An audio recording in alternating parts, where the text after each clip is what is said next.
bitch fit was earlier. Was out of the way. Yeah. Okay. Hitting live now. Okay.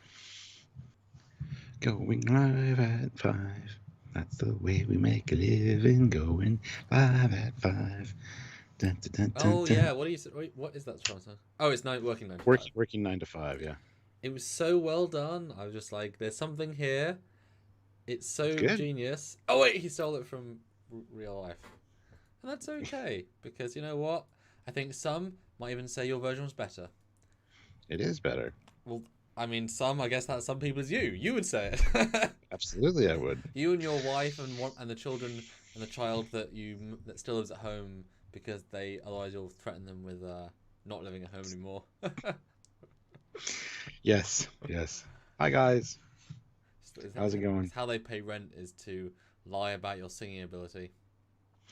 Yeah, well, I mean, you know, they got to be nice to Dad. You won't be nice back. It's true. Welcome back, guys. It's time to talk about the burning thing that's on everybody's mind. You know, there should be a supercut of all of our live stream intros that are not to do with the live, just like... They're like all of them. Well, most of them, yeah. But they're just like, you know, they're genuine, they're random, they come from nowhere, there are vamping, but it's just random. That'd be a fun supercut of like 2 hours of just us just chatting. I had no idea where we're going, and often just coming in the middle of a sentence because we never know when it actually initializes. Yeah. Because we got the preview window, you know, and it's running before we hit the live, and it's weird. But I don't keep the live up, otherwise it'll start playing, and it adds. Why is Andrex playing? Why is there a dog? Welcome back, guys. Oh goodness. I don't know. I think we went from okay to loopy quite quickly with this one. Yes, so far. It can only get better. Well, once we start talking about the Kelvin character, it's gonna get better. Yeah. Yes, guys, we were aware it's the wrong comm badge, but they fixed it, so it's fine. Stuart, did you know he was in Voyager costume?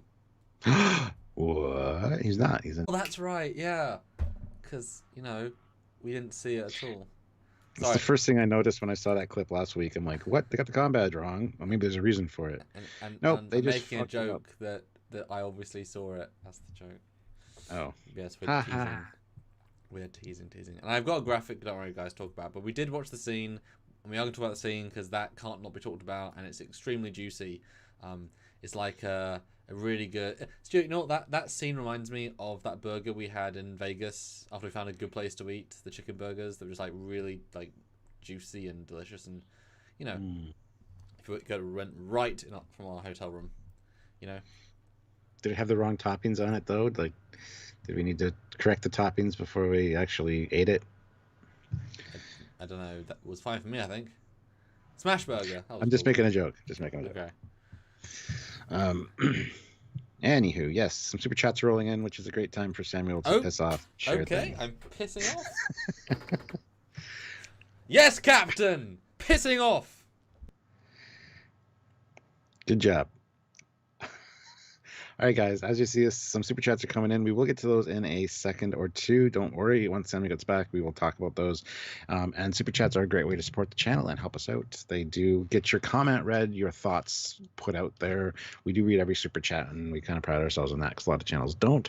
So if you want to super chat and get your whatever you have to say read, or have us read whatever you want us to read, you can make us say pretty much anything in those. So if you want to do that, please consider doing it, as it does help us out. You can also join the channel at the rank of Captain, Commander, Admiral, Fleet Admiral, Federation President.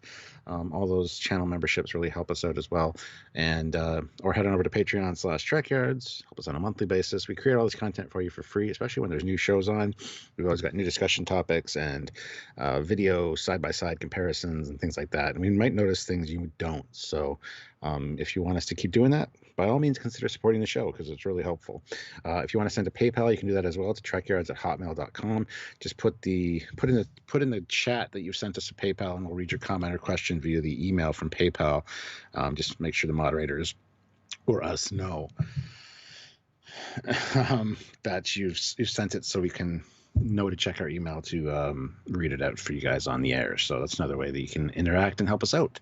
Otherwise, just have a great chat in the regular chat, and we do read a lot of the comments and stuff from there as well. So hopefully we'll have a fun, interactive live today. 158 people are watching, which is fantastic. We only have 73 likes, though. Not so great. We could probably get to 120 likes, I would guess. So if you haven't hit that like button, consider giving it a hit and helping out that way. Those algorithms are very important, and they do in fact help. So if you can't super chat or you're unable to support us financially, hitting that like button is a great way to do so. So I think we can get to 100 likes instantly here. So hit the like button, guys, right now. I'm challenging you all. We're at 75. Let's go. That's only 25 more, which should be easy for you guys. You guys are great, talented folks who know how to hit the like button, I'm sure. So there are always at least 10 likes every live, so I'm pretty happy with the success of our community. Yes, Stuart. Yes. Episode 9 of 13. We are finally nearing the end of the line, but as with season 1, they had the entire Mirror Universe arc in this few episodes, and then finished a Klingon War arc. So, and they were also shorter episodes, so a lot can still happen. And in season 2, nothing much happened, and then a battle. Like, lead up and then battle. So, either way, lots or not, or is it going to be a 2-season arc? Hopefully. Well, this is a 2-part episode. I know that. This is Terra Firma Part 1. How many 2 parts have they actually had? I don't know. Last year's 2-part season finale. I remember that. Ooh. Was there even 2-parters? I think there were a few. Let me go look. Huh. So I remember that was a big deal in the olden days. It was like, oh my god, you put 2 episodes into 1 or 1 episode into 2? What does this mean? It's like, well, it means you get more story. What do you mean? Yeah. Okay. So a lot of times we complain that it should have been a 2-part episode when it wasn't. It feels rushed. So hopefully this will be a good one. This year, no, they've all been, apart from the first 3. The first 3 should have been 2. Apart from that, they're golden. For me, anyway. Yeah. So, season 1, we had...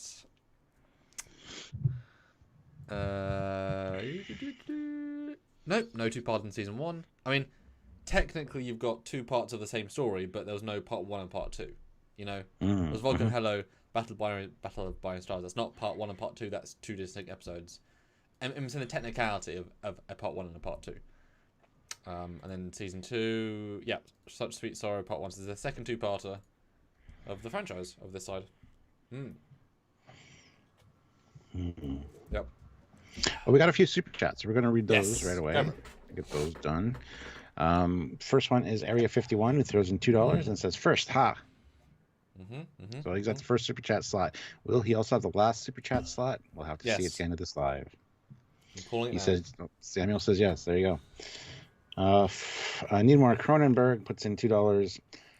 Why did your travel from 2379 the year of Nemesis? Exactly. We will talk about it, considering he's wearing a TNG Season 1 uniform, but it's the Kelvin TNG Season 1 uniform, which maybe happened later. Who knows? We'll talk about it. Fat Produce puts in $5. LOL. There's a First Contact comm badge on a Season 1 and 2 TNG uniform, my gods. That's just in the trailer. They do correct it for the episode. They realize they made a mistake. So it has been corrected. Do not worry. Joshua11345 puts in $2. Hello, Captain. Jenkins here. Keep doing a great job. Well, thank you very much, Jenkins. We will continue to keep doing a great job. Ozzy Maderos is here. $5. Badgie is caused with Peanut Hamper, Fleet Admiral, Skeleton Hands, okie dokie. Yes, Badgie and Peanut Hamper caused the burn. I'm sure that's going to be a thing. Christian Montgomery, $2. Was Voyager J a clue or homage? Space battle, please. It wasn't a clue at all. It's definitely an homage, and I think one that was well done. Well, but I think it will come back and, you know, that'll be the ship that... I mean, there's only 3 ships that are focused upon with any sort of worthwhileness. So I think, you know, if there's a ship that's going to warp in at some point, it'll be the J. And that's okay. We set up already. Yeah, that'd be great. Eugene, 200 rubles. Eugene. A bit of Mandela effect. I was sure Terra Firma is the name of a pro-Terran group from the end of Star Enterprise Season 4. But no, that's Terra Prime. Yes, and I just watched those episodes on Sci-Fi Channel the other day. I don't like them. They're not the best, but... I get why they've got good themes. It's just, if that's their final episode before the last one, it's like, oh, really? You did that? Yeah. It's like, that should have been a Season 2 episode, you know? Yeah, Level for me. I hear you. And it's like, I mean, if you're going to have to Poland trip, end it being together. Shits. Don't break them up. Shits. Spoilers? Jesus. I mean, it's 15. Poor audience. It's at least 10 I don't care. Okay. Man. I'm so disappointed in you. Matt Deckard, $5. Will we get to see Shatner play Mirror Universe Kirk? No. That's a negatory there, big stud. But if they want to bring him in, try it. Do it. I want to see him, you know. Yeah, Still I'd be doing down. weirdly, surprisingly well. Yep, You know? I'd be down for seeing it for sure. Eugene, 100 rubles. By the way, Season 3, Episode 1, is that Hope is You, Part 1, or is Part 2? Part 1? Don't know. Well, they did Unification 3 in this season, Yeah. 30 years later, so maybe Part 2 will come eventually. Yeah, I mean, that's actually interesting. Yeah, you have a direct sequel to it. I mean, who says a Part 2 needs to be straight after it? Exactly. No, you're right. It's Part 1. That's interesting. That would be fun then, if Season 4 you have Hope as You Part 2. What is that one about? Do we remember? Well, that's where Burnham comes to the future and... Oh. Yeah. But she finds the universe. Because it would make sense at some point for them to go back and see a bit of Michael Burnham's year in between. Because they just sort of skimmed over that. So you can imagine, you know, going back and telling some of that story. But you're right. That's very strange. Wow. Didn't even clock that going in, because we just assumed it was going to come back. Yeah. Let's see. We got Arcanum 24.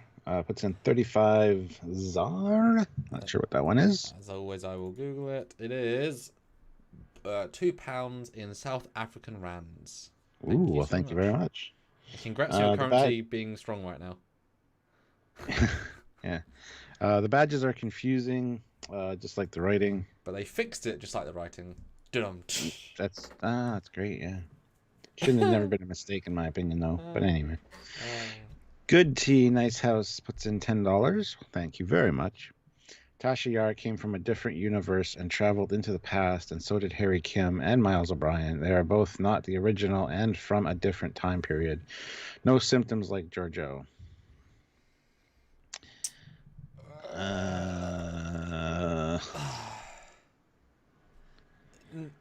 But they're not from the Mirror Universe. They're not from the Terran universe, like that.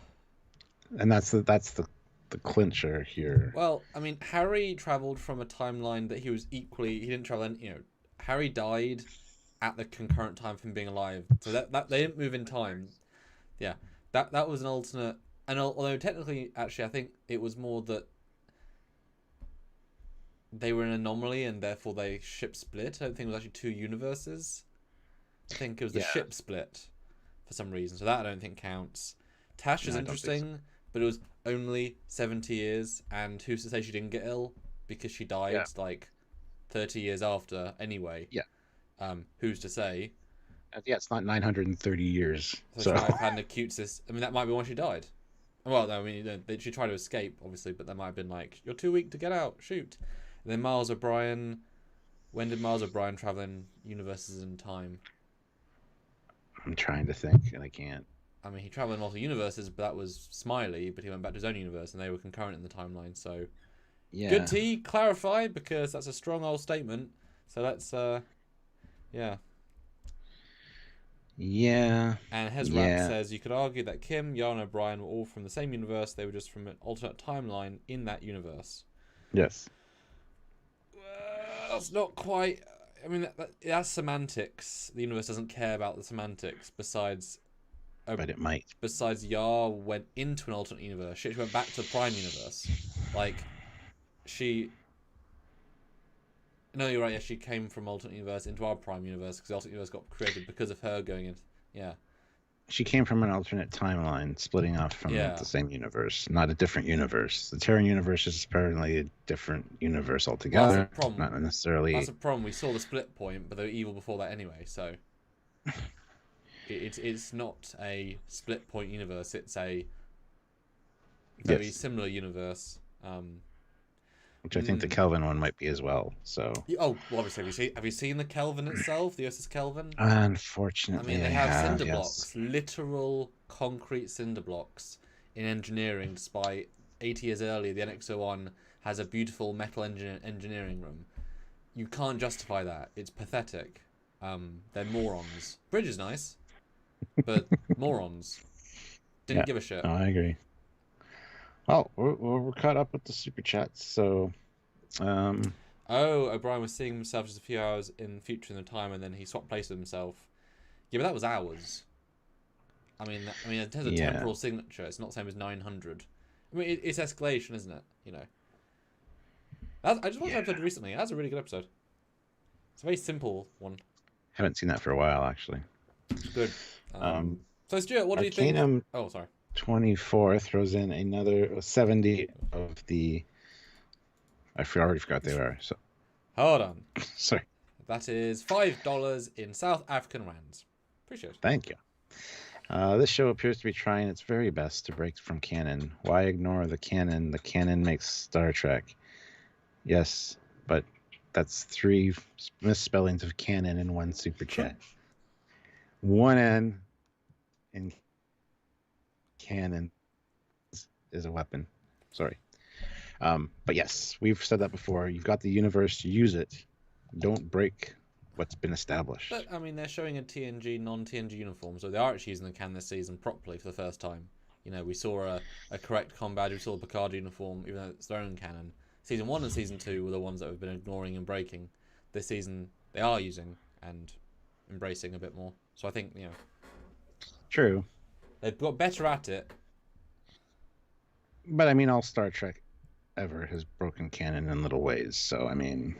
But most of the time, it's little mistakes of we haven't had the budget time, whereas they have the biggest budget of any Star Trek ever made, and the probably biggest team of any Star Trek ever made, and probably the only show to have the internet, because Enterprise was pre-internet, like really fast internet.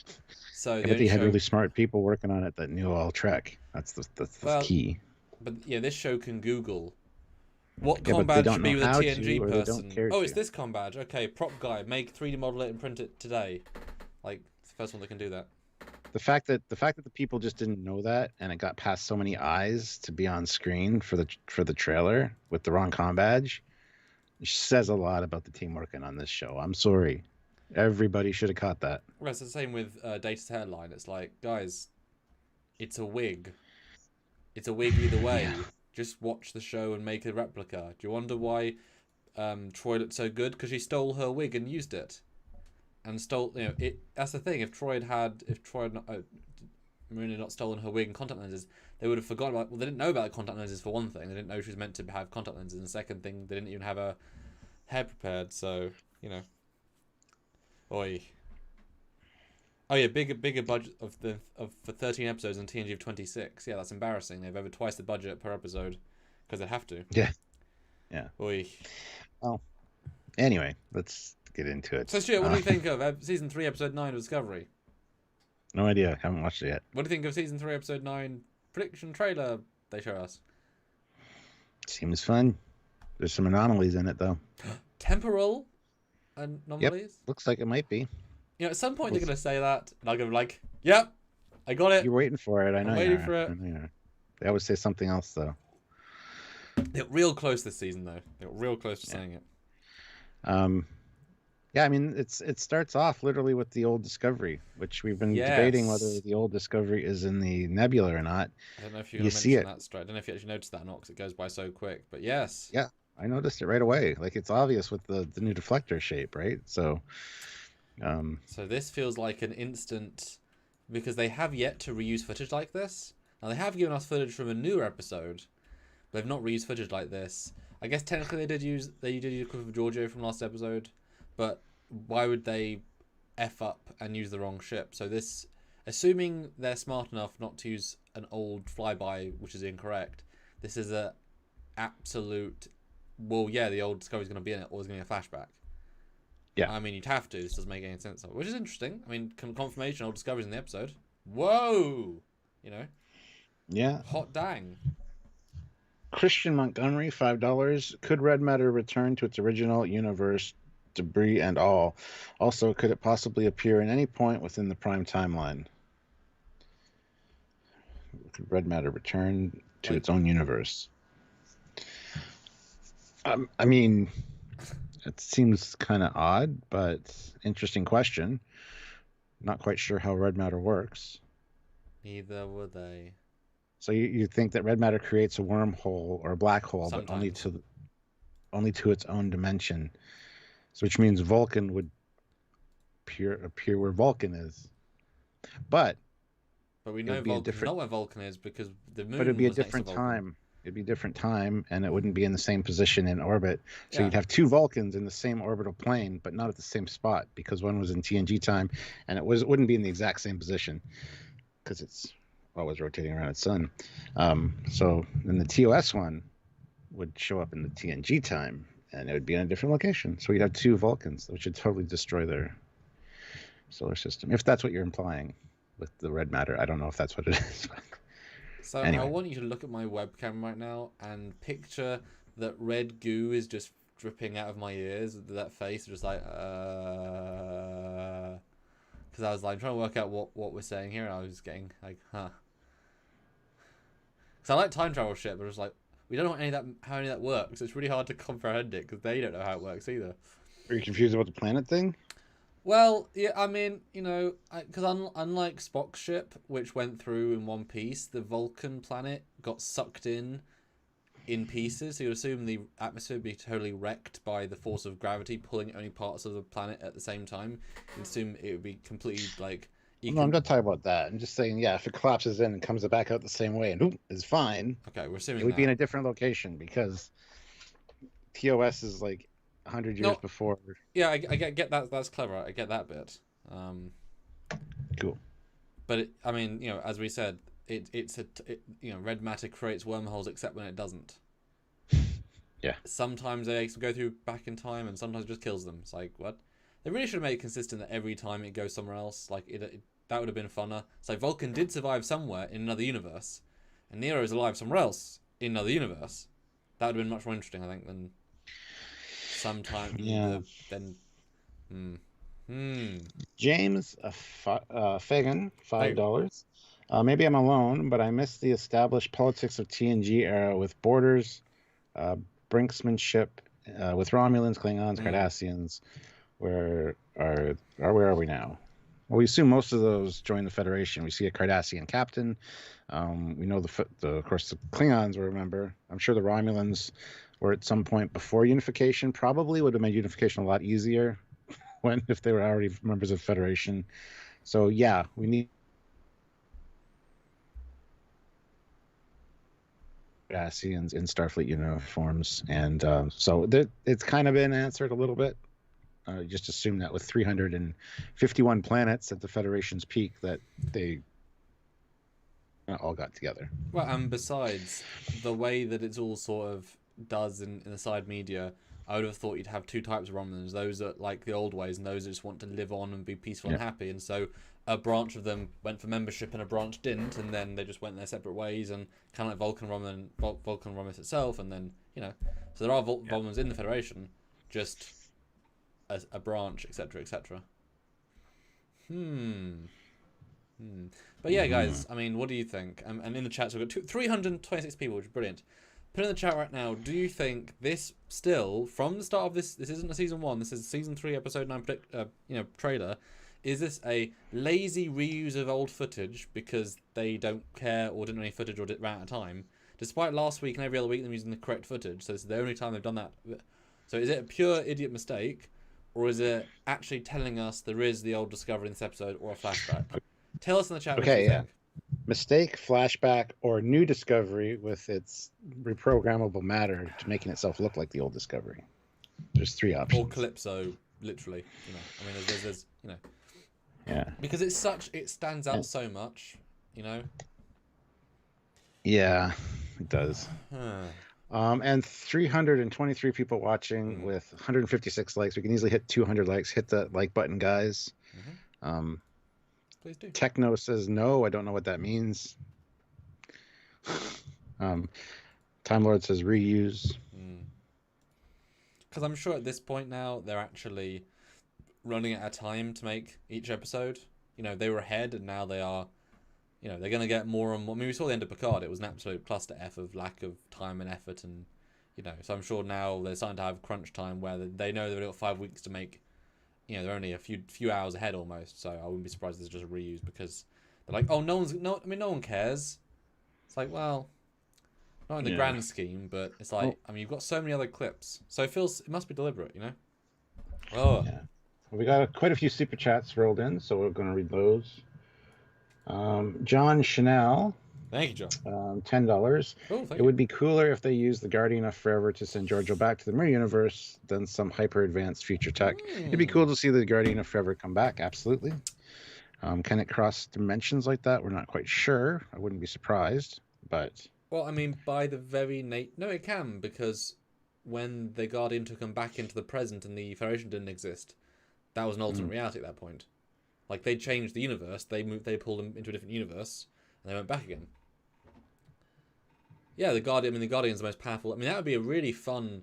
Because you could easily argue, and that's a really great jumping off point, that, yeah, they said all time tech's outlawed, but they could not destroy the Guardian forever. They tried, they couldn't, so it's now in the lock and key on the planet.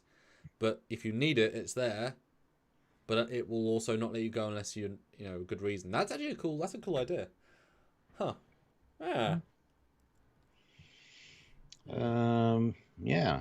Arcanum 24 puts in another 70. Yeah.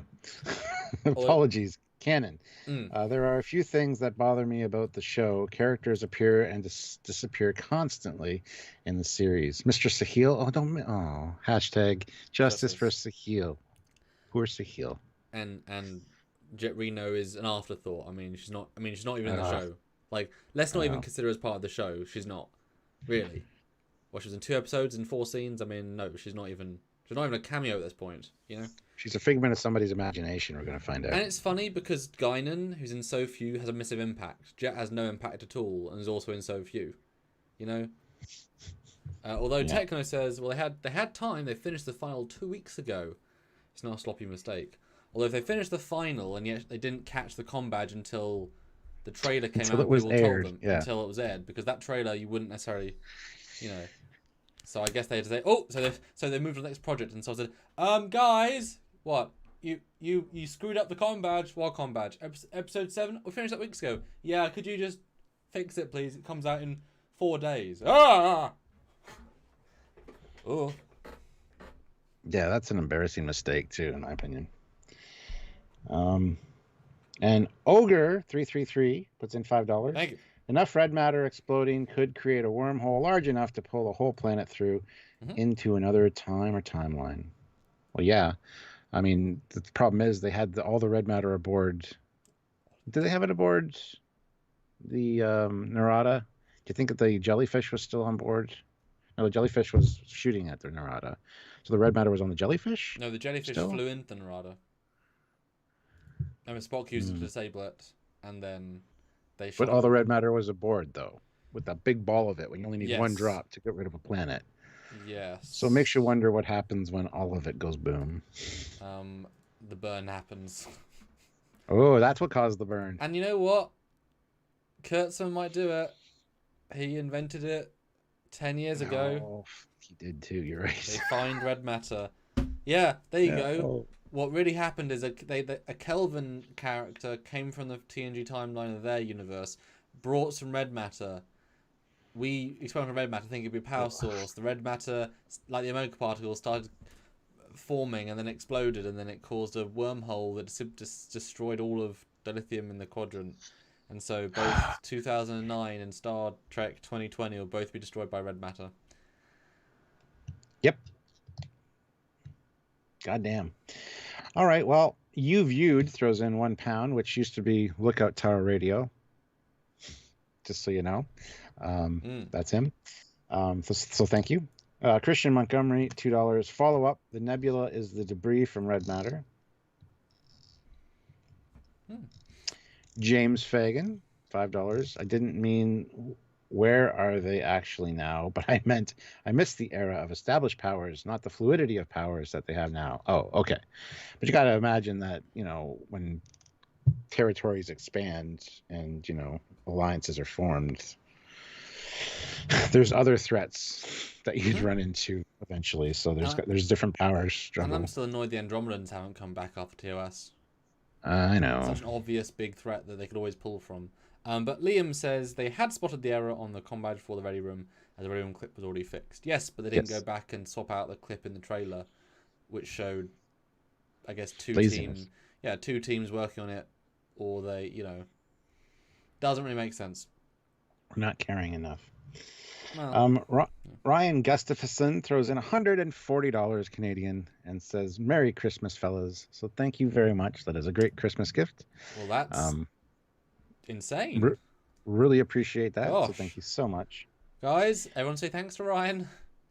Yeah. And Merry Christmas, awesome. Right back to Merry Christmas, Ryan. Hopefully we'll see you for other content. Hope you've been enjoying. Wow. Well, he's super chats quite a bit, so. Captain Chili Bina, $5. If it's another disco, do you think they'll keep it? Send it back. They could use another Spore ship. Weird no mention of Spore drive on new ship yet. It is weird that they haven't mentioned them putting the tech into new ships yet. But yeah, as for if it is another Discovery, I think they should keep it and refit it as well. Maybe that's why this one is the A, so they can make the other one, I don't know, just a regular Discovery. I don't know. But yeah, I think having 2 Spore drives would be very helpful at this point. Yeah, too many possibilities, though, honestly. Yeah. Ruben Mahir, $5. I want to ask the important and hard-hitting questions. Tribbles, nuisance or future pleasure toy? That's dirty. It's definitely a nuisance. Also, this next episode will be bad or amazing. Yes, it will be one of those things. I don't think it'll be mediocre. And the thing about this episode, and I didn't even say what I thought about the next time on, is it's just the Georgio episode, and I hope that's a red herring of really that's like the B plot. Because I just don't care that much. I mean, I care a little bit now because of last week, but that can't be the main story. I will not enjoy it if it's the main story, especially if it's going to an ice. Who cares, really? She's the least interesting character on the show. She's one of the least good actors in what she's given, just what she's given. I'm sure she's okay in other things, which is fine.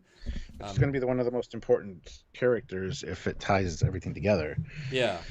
And if it's a universe-bending thing and all this and time, it's going to be a... So I'm assuming we're going to get Saru discovering Emerald Chain stuff. Like, first scene is Admiral Vance, slamming a pad down and saying, "What do you think you were doing? We've already had a declaration of war by Emerald Chain. We detect them on long-range sensors, mounting, like, I'm sure they'll be, because it's so focused on one plot, but this show doesn't do singular plots anymore, which is nice. Like, it's good at doing an A and a B.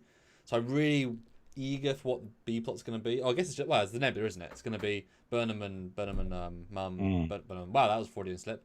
Burnham and Georgio doing A, and I'm sure Book's going to be there maybe as well with this ship, because how else are they going to get there?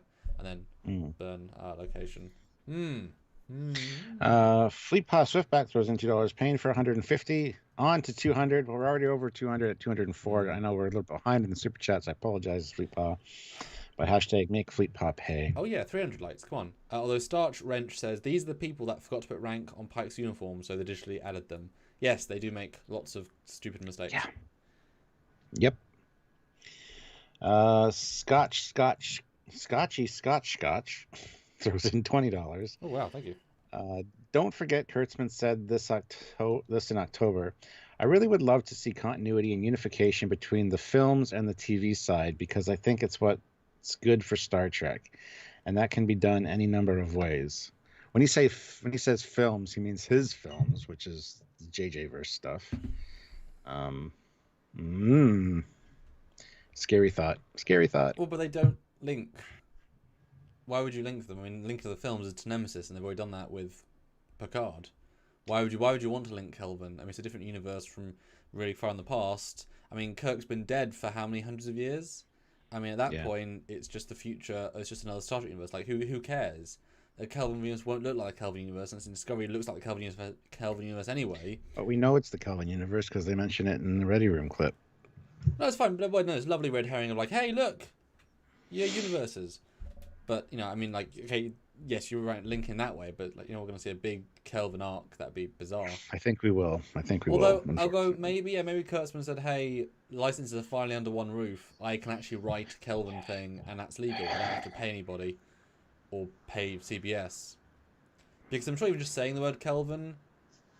Well, he didn't say Kelvin. They said wrong. I mean, just even mentioning the Narada is a licensing dispute, so would have had to pay for that.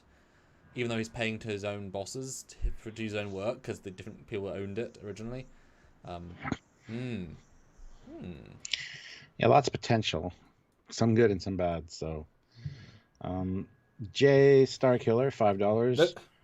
What are the chances Will Wheaton had to point out the com badge blender to them because they were too dense to do their own research? Probably pretty good. And the irony is, I'd rather it be a Voyager com badge in the context of the scene they gave it. Like, that would have been a better thing for me. Makes it interesting. Makes more sense. Because it's not a TNG uniform. The timeline for when he supposedly came back from would have had those com badges. Yeah. But different uniforms. So the uniform, it could have just been an overlap. Yeah. Actually works better the way it was.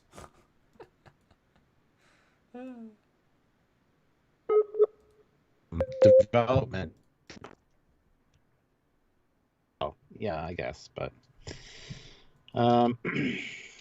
let's see. Joe Brown, $5. Hey. Having a second spore drive would be nice, but that means they'd have to find a way to use it without Stamets. Well, that's easy in the future. There's 930 years in the future. He already doesn't need the shunts. They just have the gel, and I'm sure they'll find a medical way around that. That's not a problem.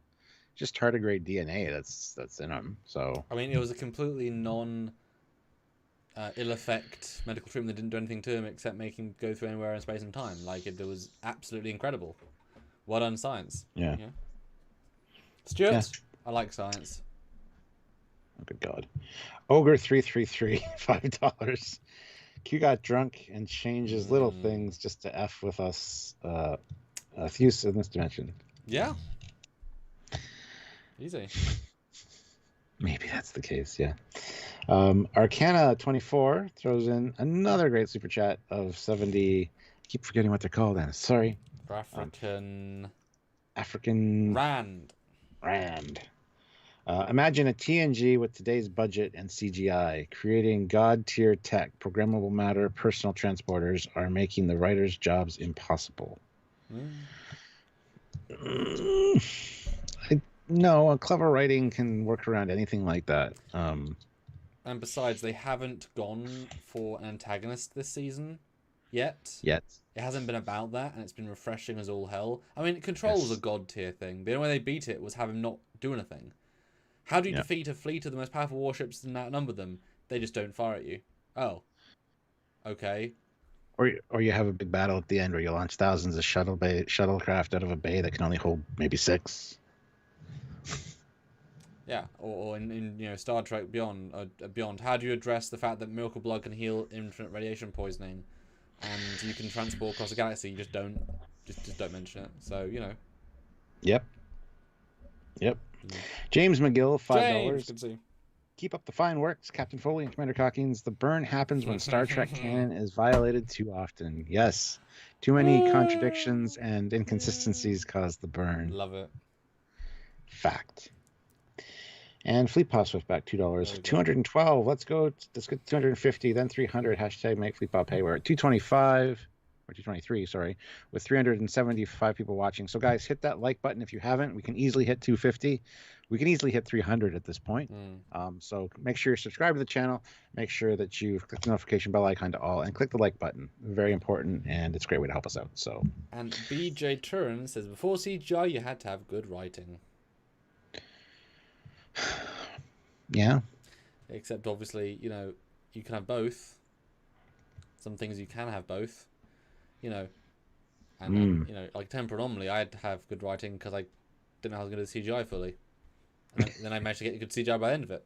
But Stuart, we have in this trailer pretty much just a one-tone thing until we get to the fun bit.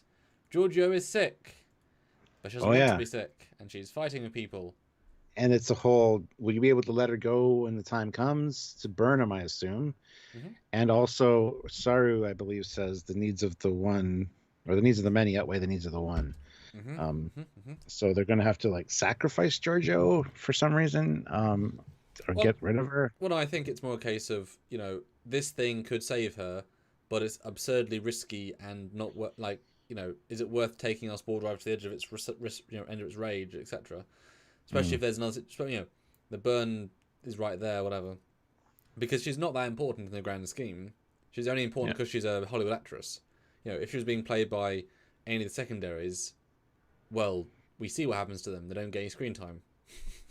Yeah, I mean, exactly. You know, but I mean, you know, I like, in a sense, the way they're playing this so far. But I think and I hope that this entire, like, how I'm feeling segment will be like 6 minutes after the first scene. Like, that'll be it. Move on. It'll be done quickly.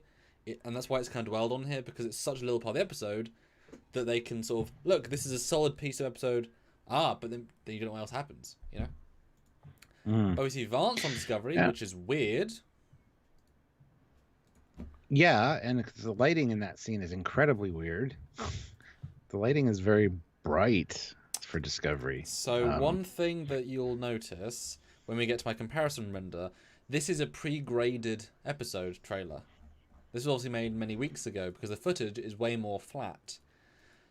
You can especially see in these two shots with Vance and in the hallway, or the mess hall. But when you get to the shot from the ready room, it's been fully graded and it looks a lot crisper. I just think it looks worse. Okay. So this is all like early footage. This is far more out of the camera, the basic grade. That's why it looks weird, because it hasn't been color corrected yet for some reason. Which is why often you see like temp effects, etc. But it's weird that this is so much before. That's why it's just not, like, his uniform looks awful. Like, weirdly, like, for some reason all the Christmas is just like a grey blob. Don't know why. Well, usually you get much more dramatic lighting on Discovery. This is much more like actual real life lighting would be on a ship like this. Yeah, it's just not graded yet. No. It'll be interesting to see how the final scene looks. But why do you think Vance is there? Or is he a hologram? But why do you think Vance, because he hasn't come to the ship yet, it's a big deal, potentially. To give Saru shit about the Emerald Chain, probably. Because they basically, said you're going to pay for this at the end of the last episode. So that would be great if that ties in with this. And then they start talking about the Georgio problem. And because I think that's what this conversation is going to be. It's going to be a combination of both. Yeah. And you're saying he might be a hologram. I like that. But I don't like that. I want it to be Vance. Although since he can beam in, I mean, he'll just beam in. I mean, a hologram or beam. Well, hologram beam's probably easier. Ironically. Yeah. But I can imagine the first scene might actually be a Federation starship traveling at warp or at, sublight, and so an Emerald Chain warship comes out and just blows up right in front of us. Cut to the Green Lady, and she's like, "Good. It has begun." Dum. Yeah. A symbol of that, ships, Emerald Chain, even though they're running out of dilithium, to make a point, they're attacking all the different planets. Like, they piss them off that much. Because now they're thinking, well, let's steal their dilithium, because now, we have an excuse to attack, because they attacked us first. You might get that thing that he's going to beam in, although there's a third person meeting. There's the Cronenberg guy. You think? Yeah, he's in a suit, isn't he? Because no one wears black like that. Yeah, so they're having a meeting about Georgio, and he's there too. It doesn't really look black in that picture, anyway. I don't know. Maybe, yeah. I'd definitely buy that for sure. Let me change the settings and make it more like Discovery, because... Here's a good idea. Let me see if I can color grade it. But is Georgio that important to have, like, everyone meet up and talk about her? Or is there something else there, Well, it's going to be something that's relevant, like... Cronenberg guy would have to be there for that discussion to happen. Like, there's something that's going to bring him into it. So, yeah. Ogre333 puts in $5. How to get around the impossible. They got a shot for that. Now they are all better. What did the doctor give you? Don't ask. Just little bits magic. And Chris, really? I mean, hey, spell check, but your mum, really? Hey. What happened? Well, go up and look. It's quite funny. I don't know who we're Chris talking Gwillan. about. Oh. Only a little bit ago.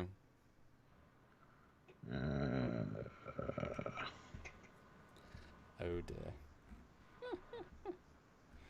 If not, I can just send you on. Oh. See? My God. He's... Haha, funny. Kyle Wong, £5. Love to see a scene between Georgio, or a scene between Georgio and debate Garrick. I would love to see Georgio and Garrick go at it. Actually, that would be a good pairing. Although BJ says if Georgio is getting her own show, she's important. No, she's not getting her own show. Station 31 is getting her own show. She's just a primary in it. It's not her show, even though she'll be the star, because I don't think she can lead a show. No offense to her. It'll be with Shazad and everyone else. Like it's not the Michelle Yeoh show. It's the Station 31 show with Michelle Yeoh. That rhymes. The Michelle Yeoh show. Anyway, Zeraxis, $5. I wonder if they use a Kelvin crossover just as a narrative device or use it to further develop an ongoing time travel plot. I think it's a reference. I think it's a fun reference. I think it's going to be it's going to reference what happened to that character going back in time, if he did, or forward in time, whatever, and how he was affected by it in comparison to how she's being affected by it. Yeah, because this stuff is easy. Traveling universes is easy in their version of the future. So it's like, oh, just history lesson. Here's this guy. Yeah. It's all good. Yeah. Zeraxis, $5. They could use a plot like that to try to resolve a lot of the canon breaking problems. I doubt they will do it, but it would be nice if they did. It would be. This has a lot of potential, just like Enterprise did with the Temporal Wars and things like that to solve some problems. And I hope they actually use it to its fullest advantage. Don't know if I have faith that they will, but obviously I haven't got faith of the heart yet. But I do think, I hope, as we always hope, with all these referencey clever things, and they did do a good job, both with, they mentioned Vulcan, how they've talked about the Romulus split, and when they brought about the Federation, and they talked about other stuff. So they have done that good so far. But the scene we see throughout Kelvin might be the only moment, and it's like we expect more. But it might be the only throwaway comment. Dimas Alves, $10. Ooh, thank you. Good evening, gentlemen. Just arrived, going to catch up. As for the episode, I hope nothing bad happens to Georgio, although many people don't care for her. She's my favorite. I like the villains. Yeah, absolutely. And I'm sure she's going to be important in some way here. But I have a feeling she's going to be leaving the show either at the end of the season or mid next season, and it's going to tie into the Section 31 show. Should they ever do that? Hasn't been many whisperings about that, but we'll see how that goes. But yeah, I'm glad you like the villains. Personally, I'm not the biggest fan, but it is what it is. So yeah, you tried to color grade the picture, eh? Well, not really. I mean, I was in the wrong software. There's no sunlight streaming through the windows, so yeah. I'm confused. Then we get more fighting. We get a flashback to the Cal, was it? No, San. And people I've mentioned before, it was in one of the books, although they sort of ignore their own books as well. Although, is that... Yeah. Oh, it is, isn't it? That's the Mirror Universe symbol in the fabric, like the Delta is in the Discovery fabric, I bet. Because it's kind of got that point shape. Is that a focus? Oh my god, it does. Well... Yes and no. On the chest, you can tell it's just a hexagon. But on the shoulders, it absolutely looks... It does, but I think it's just because it's out of focus. Yeah. I don't know. Looks weird. Zeraxis, $5. If they did a Temporal Cold War arc, they could actually fix some of the major canon-breaking things in Enterprise as well. Agree with you 100%, Cap. Yeah, absolutely. There's a lot of potential to do that kind of stuff with time travel. Fleet Pass Swiftback, $3, 253 likes. Let's get to 300. We can do it. Hashtag like spike. 375 people watching. Easy to get to 300 likes, guys. Just hit that little thumbs up if you can. We'd really appreciate it, and just shows your love for the channel and what we're talking about. Because you'd be surprised how much it helps as well. Absolutely. Let's see. So we got a in just a second. Go on, what, sorry? So that's, I got a shot of the new refitted Discovery there. Doesn't got that look bigger great? windows. Doesn't that look does, great? yeah. Like it's so interesting and dynamic, and you can And see the shuttle bay door is still open. Stuart, we know they refitted the door away. But they didn't, because it was closed in that one shot. Oh, Right before the seed ship. Because an ion storm, I guess. But you can see the impulse engines in the saucer, much more clear. Very tiny. Now, how much better does that look? It's amazing how just 25% different something can look good. Good God. Kyle Wong, £5. When they need the actress Michelle Yeoh playing Georgio for the China market. Oh, they need yeah. Sure. And the sad thing is, she could have been an amazing character. And she was decent when she was the Mirror Universe, like she was shitty as Philippa Georgio, captain of the Shinjo, like awful. She was good at the first season because she got to be evil. And then they, took her claws and they cut them and they said, right, just meander for a bit. Yeah. Yeah. Cornelius Iron, $2. We need a Georgio versus Osira confrontation. Oh, I think she'd kick Osira's ass. That would be good, and that actually works a lot better than Seven versus whoever the hell Nissa, was that her name? Narissa. Whatever that. Bajazel. No. I mean at the end of the season when she kicks her off a Borg balcony. Oh yeah. It's like, but these people haven't fought. We have no connection. Oh well. Now, question though. What is this planet? Because we're ignoring the fact that they've gone to a planet, even though the anomaly is meant to be a nebula. But they're at a planet. And they also spore in as well. I don't think they're going to address the nebula thing. I don't have faith that they're going to address the nebula thing right away. Or you think that's just because the Emerald Chain's going to force their hand to do something instantly? Yes, absolutely. Yes. Well, and actually, to be fair though, if Discovery is the only force in the quadrant that can take on the Emerald Chain effectively, like, a response, all they have to do is have their ships bomb multiple planets at a time to pull focus away from what they really want. Discovery can't react to 5 events at the same time, so this could be them trying to, stop those fires from burning, literally, and then, it can't be 4 places at once. Yeah, the planet, I think, is probably going to be the planet we see Georgio and Burnham on in a minute, where the solution to the problem is, even though it's like a wasteland, like a Hoth. It's Hoth. That's the planet is right there. Or it's the planet from the Kelvin verse that Kirk was on, that was a desert planet in one universe and a snow planet in another universe. Right beside Navarre. Yeah. It's very close to Vulcan. Yeah. Delta Vega. Yeah. Which is not at all a nice planet. Nope. You should watch TOS. But anyway. But they didn't watch any TOS before they made 09. Are you kidding? No, they didn't. Well, they watched the first episode, I think. The one where Uhura is hitting on Spock. So, of course, they have to have a relationship. They only watched like 2 or 3 episodes of TOS before they gave up. Anyway, BJ Tehran, $5. How solid is the proposed Section 31 show as a thing that will happen? How many Star Trek shows can CBS do at the same time? Section 31 show unappealing. I agree it's unappealing, but that being said, I want to see Shazad Latif return. I do like him very much. Even Shifo, Mary Shifo, would be great to see her again as well. Give her less makeup, more hair, and let her act. Yeah. And less baby decapitating. How solid is the proposed Section 31 show? Well, sorry, go ahead. So I thought you were going to say and more Baby Yoda. I thought you were going to say to solve the show. No. I don't know how solid. Like I said, there hasn't been a lot of talk about Section 31 lately. They kind of shifted gears and moved to Strange New Worlds, it seems. Mm-hmm. because that's what the fans wanted. That was a fan reaction. So I have no desire for a Section 31 show either. I find it kind of unappealing. But yeah. Now, as we said before, give them a TV movie. You know, give them $5 million. Yes. Have it been an hour and a half. Have that be the pilot for Strange New Worlds as well. Have them work with Pike and Spock and Enterprise, which lets you reuse assets, sets, etc.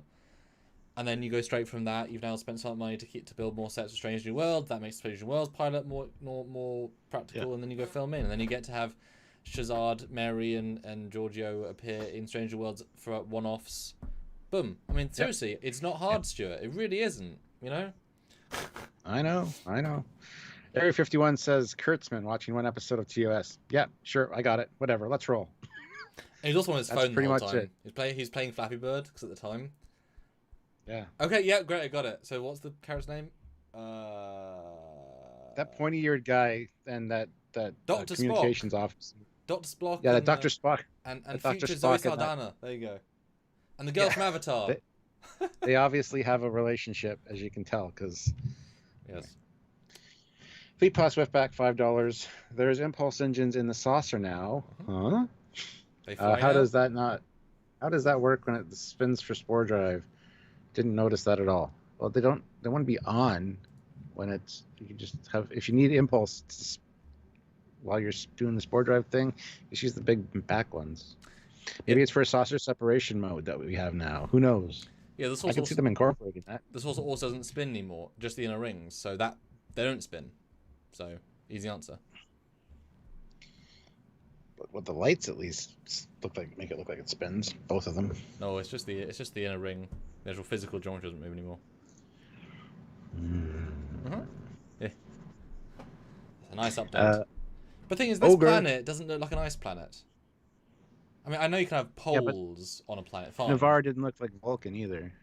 But we didn't see it on Navarre, so if it looks lush and green, it's like, okay, Vulcan's red now, green now. A planet doesn't have to be like Hoth, where it's all ice, and Tatooine, where it's all desert. No, but it's visual storytelling. If you're gonna throw them in a, that's Star Wars though. Yeah. Contrasting environments for each, scene or each movie to make it stand apart. I just mean if you're gonna go to an ice planet, don't show a desert planet and say, oh, it's fine, we just went to the one pole. That's not a big deal. No, I'm just saying it could be a separate planet. Like I'm trying to bring in because it just looks so not ice. Yeah, I think it is that planet though. Yeah, probably. Ogre 333 puts in $5. Thank you. Close the shuttle bay doors. You're letting the heat out. Daddy Q makes it all go away. Are we trying to heat the whole universe here, guys? Close the door. Yeah. Well, no. See, Saru has to be captain for at least more than a year to have the authority to close the doors. Yeah. All right. So yeah. Then we get a nice battle sequence between Georgio and Burnham. She's got a sword at her throat, I guess, and then gets an axe whipped at her, which is pretty cool. Yeah, I mean, it's all right. I think it's kind of like their gymnasium thing. It's kind of cool. Yeah, it's actually it's a good minimalist. Yeah. Yeah, and I think this will be really quick in the episode. This will be like they're not going to waste time with this. This might be the first scene. Like I think so. It might be. Yeah. Like maybe just the lead up. Like, how you feeling? I'm feeling fine. Fight, and then she doesn't kill her, and then Georgio's like, "See, I wanted you to live. I didn't try and kill you." And then she walks away. Her hands are shaking, showing that she can't actually fight. That was not deliberate. And then it cuts the mess hall. Maybe. I just think it'll be really. I think. Okay, I got a theory there. Yeah. Okay. So we hear that San is the person that died that we get to keep getting these flashbacks to. Could it be that the mirror universe Michael Burnham killed San, and eventually Georgio decided to adopt her as a daughter kind of thing? But could it be that she's having flashbacks to that while she's working out, and all of a sudden Michael Burnham comes in and she's still in the flashback mode, and she just starts attacking her? Because I can see that being a thing, and kind of like as she whips the axe, she snaps out of it. She's fighting Mirror her in her flashback. So we see Mirror Burnham, who's standing over the body of San, while happens to be the real Burnham walked in the room. I mean, that could be a fun scene. Sounds cool. I mean, I certainly would like to see Amira Burnham. I'll be honest, like how she can play a real, evil character for a few scenes, a few seconds. But I don't know. I feel like though I know obviously Michelle Yeoh's Georgio's a messed up character, but if your adopted daughter killed your real son, if it's a real son, I don't think she'd be as happy with the Michael Burnham character in this universe. I think there's some level of resentment that you'd have to not. Maybe she blocked it out though. Maybe it was something that was erased from her memory or blocked out due to post PTSD, and it's coming back to her in flashbacks. Yeah. Oh, well, yeah. Okay. Christian Montgomery, $2. First holodeck scene. Ooh, yeah, because we know they got holodecks now, based on the Star Trek logs. You mean the throwing or a different scene? I don't know what he's talking about, but I could see it being the training. Although we've seen it this season before holodecks. Detmer skipping and stuff in here. So she also fought Spock previous season as well. It's an existing set, but that's true. I mean, fantasy. But then we get the space. Wow! Look at that color grading. They're blue. This is not final color grading on an ice planet. Oh. And also, so if you cut a little bit later on, she's wearing Burnham's wearing. She's wearing her tactical gear, but also massive gloves because it's actually cold. Because she's wearing, you can tell she's wearing a thicker uniform. But those trees look CGI to me. I think they're on a green screen in that shot. Maybe. That's a reshoot. It looks great though, but the trees don't look real to me. The depth of field looks too uniform. Just looks like my backyard because it's Canada. So you could film on location to Georgio's secret planet right now, could you? Oh yeah. No, actually, most of the snow's melted. So. It's still light outside, or? Not right now. No. Just getting dark. And one thing I'll give them total credit for, I love the Star Trek 6 vibes here of them walking through the snow. I like that. Yeah. I think that's kind of sweet. I don't know, what's the dialogue here? Oh god, hold on, I don't have that up and Georgio says something like, "Your future is my decision. With my prison." Yeah, let me see what she says here. There's some good dialogue here. Oh, Mark. Well, hey, glad you're busy. Good to see you as always. All right, hold on here. Let's see. She yells, "Fight me!" And then our future is my prison. It's my journey, and I'm taking it.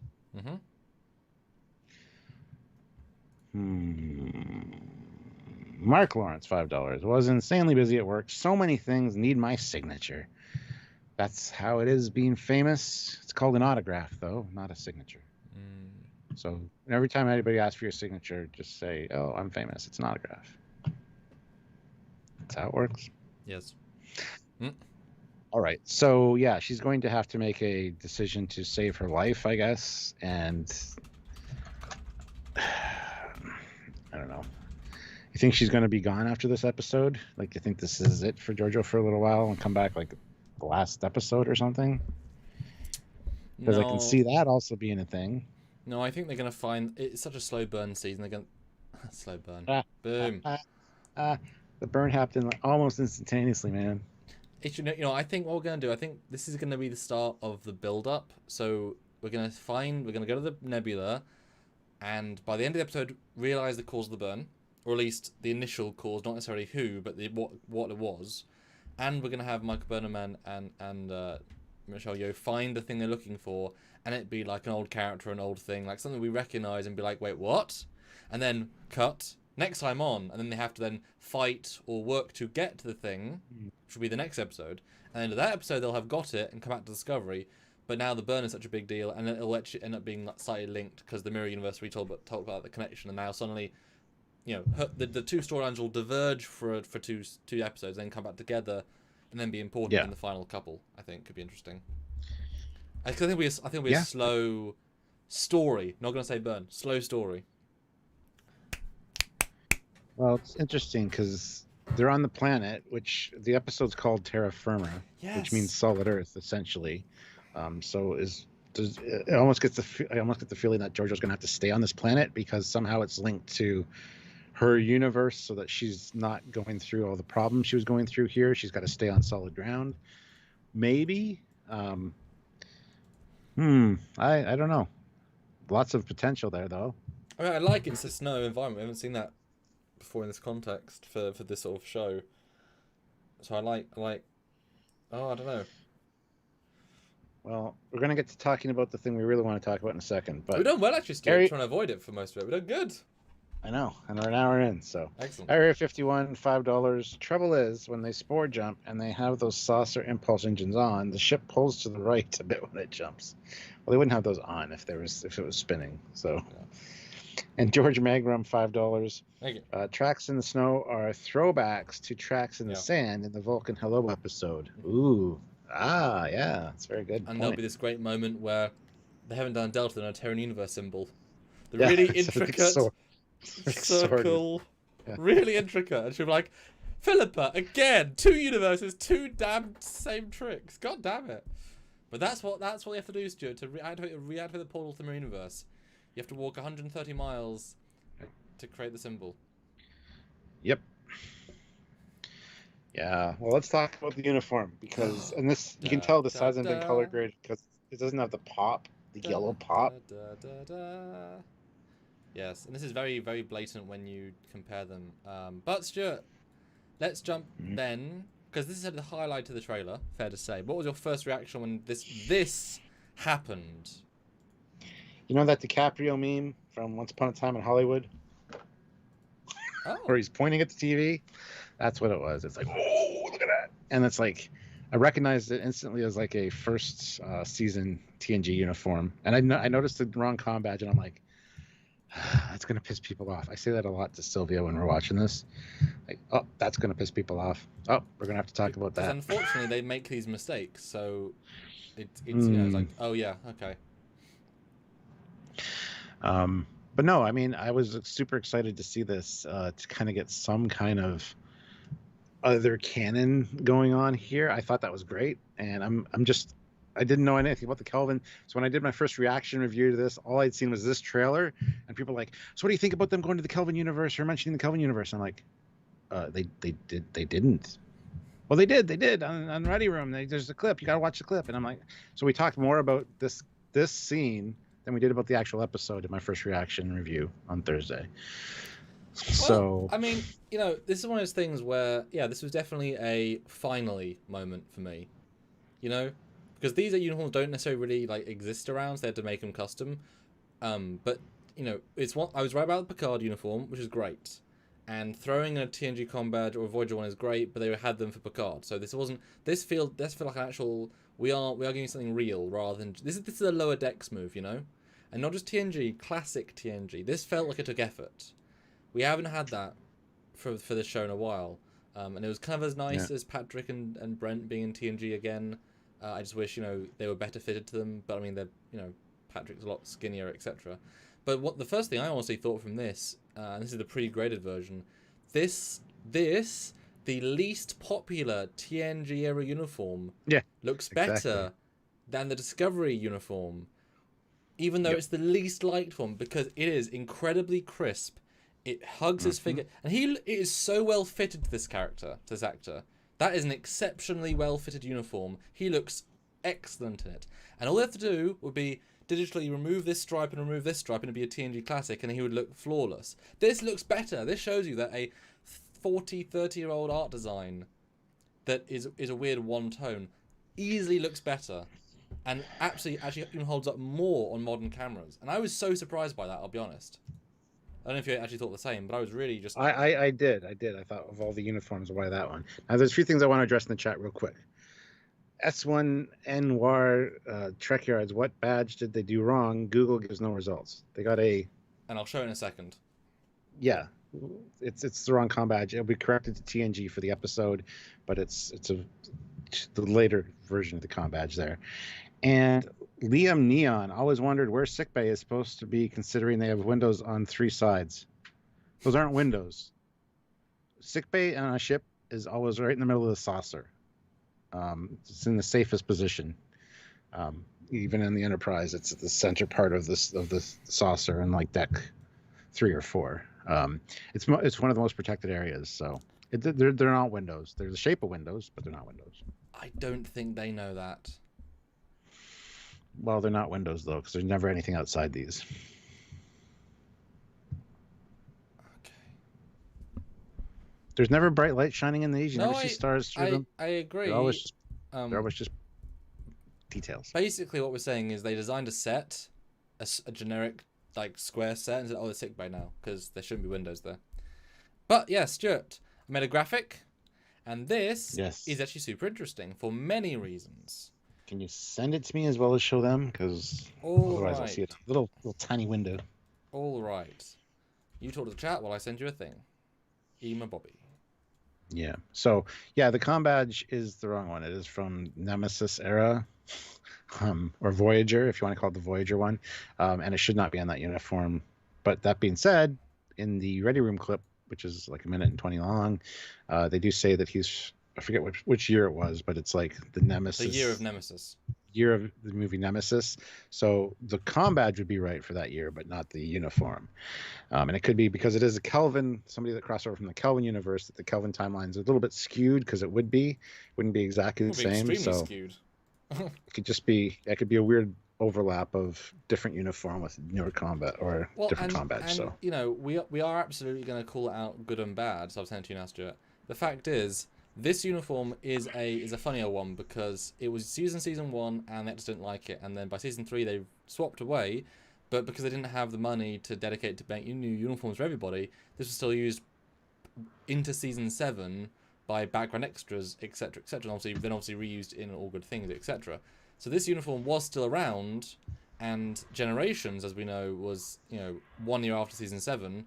And they were using the new comm badges with the old uniforms and also new uniforms.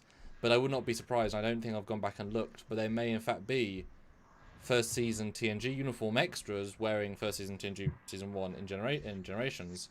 So this uniform would have probably existed somewhere with this comm badge. That's very possible. Bit of a stretch, but it is very possible. much of a stretch.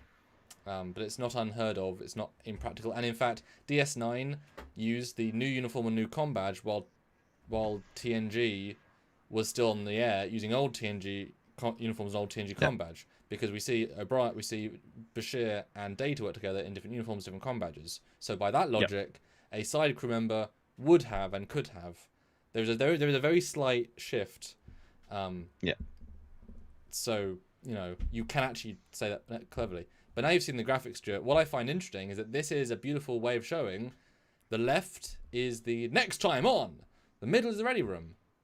Well, it's now been color graded. It looks radically different. Yeah, absolutely. Actually, I think it looks way worse. Personally, the fact that now the uniform is a ugly, ugly orange, whereas the pre-color graded is a very, clearly they got the color right for the uniform. It's beautiful. Yeah. And now it looks ugly. For me, personally, I'm just like, I hope that's not how the final show looks, because they really butchered that orange. For me. Well, it's yellow, and I think it looks better in the middle one, actually. I know it looks different under different light, and yeah, the whole color grading of the room is quite obviously different. But, I think it looks good. Nice, crisp, and clean. It's just not the color you expect for the uniform. It's too bright an orange for that. I've got uniforms, I've seen uniforms. It's been color graded. It's been oversaturated. That's all it is. It's just been oversaturated into an orange. But I think this is them trying to be like promotionally. Because the fact that the original uniform looked identical to the TNG one without color grading shows they did it right, and they changed it in post. Yeah. I don't see how you see orange though. I just see a really bright yellow, like a command yellow. But anyway, that's just me. People do see color differently. That's a big deal. So, but yeah, definitely orange. What do you guys think? Is it orange or yellow? Because I'm sure I could put a normal TNG command and you'd be like, oh yeah, that's orange. Yeah, we'll spam the chat. Is it orange or yellow? Then I guess. A bit. Either way, it looks good. It looks good both ways because it's such a good fitted uniform, and it does look crisp and clean. I do like the. It seems like the stripes on the neck are way more prominent than. I mean, you use data here, which is kind of a bad example because of his skin color. Can't really see the pop of Well, the. yeah, it's because I had to find a full length. Yeah. Because I do like this guy's makeup. It's quite a nice, unique alien. It has, weird neck blades that change the whole feel. It looks like he's got a massive collar, but he hasn't. So he's definitely an alien-looking alien. Yeah, it looks really odd, actually. But kind of interesting. I wasn't a fan of that look, but. Yeah. But obviously, as you can see, guys, they have moved the uniform comm badge into TNG. So they did correct it, guys. End of story there. They knew the mistake and they corrected it, which actually makes it even more confusing because in the scene, and if you have the you haven't got subtitles, have you? For the not for this. But yeah, they talk about So this chap was a chap from the Nemesis year, and he came from the Kelvin timeline of the year of Nemesis. Yes. So this is not a TNG Season 1 uniform, it's a Kelvin Nemesis uniform. And that's not us making it up. Okay then. Huh. Again, they could have just got the dates wrong and they don't know. It wouldn't surprise me at all. Oh shit, we got the uniform wrong for that date. Well, we can't change the whole uniform, just change the comm badge. Somebody got the comm badge right for the date, but they screwed up the uniform, so. But I think they can't CGI the whole uniform. Well, they can. Actually, wouldn't be as hard as you think. Especially since he's also a hologram. Like he's also been, like he was green screened into it. He's composited in. But maybe we're going to see scenes from his time. God, I hope so. That'd be great. I do too. I very much doubt it. Like, oh no, 10% chance we will. But yeah. Because if they're showing, they're going to show late TNG Kelvin, what a ballsy they're brass balls. Yeah. Although, to be fair, though, if they did that, they could bring back Patrick Stewart, Jonathan Frakes, anyone. I mean, talk about flashback and watch. I mean, picture this, right? This guy is say it wasn't intentional. Say he's on a ship and it's like a runabout variant, and it's like, oh wow, this is a really good runabout, and he's talking to Worf or Brent Spiner or LeVar Burton on the comm as their character from Kelvin, because whatever, in a TNG Admiral's uniform or whatever. And they're like, you gotta go, whatever your name is. And he's like, I got to go. And then he falls into a time vortex. I'm like, oh my god, it was LeVar Burton as Kelvin. What the hell? This is a weird day. And they got it right, sort of. It's weird. And Hezra says, or that is the correct uniform and comm badge from the Kelvin universe. Oh, it is. Yes, that's what we've said. But they've changed the comm badge to match the uniform. So even they don't know what the hell's going on. So... It's really interesting. It's because that is, I mean, it's more interesting to have it be a Kelvin. It opens up every possible door. Well, to the Kelvin. But definitely surprising. Gosh, to mention, because once this is the future, right? And this event happened a long time ago, so of course they know about it. Of course, I mean Daniels, in his temporal, cloudy sphere of influence, he saw universes being changed all the time. He saw events. He saw Temple Cold War. They kept track of alternate universes. That's the whole point of what they did. So of course they were like, oh yeah, this event we couldn't change. Maybe red matter caused interference. They couldn't change it. Boom, easy, done. Right? Simple explanation. Yeah.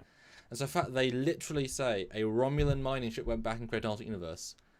Ballsy. Yeah. But somewhat satisfying. I'll be honest. Eugene, 100 rubles. Thank you. Not gonna lie, I like this uniform more than the other TNG ones. Wow. And something, whatever. The actual material varies from orange to green, yellow, green, dependent on the lighting. For TOS, the TOS ones are basically green. When they show up on camera, they look yellow. Which is funny because we have replicas of them as green, and you wear them and they look yellow. Yeah, on the camera they look yellow, but you look down, it's like, oh shit, it's like green. It's perfect both ways. It's amazing. Yeah.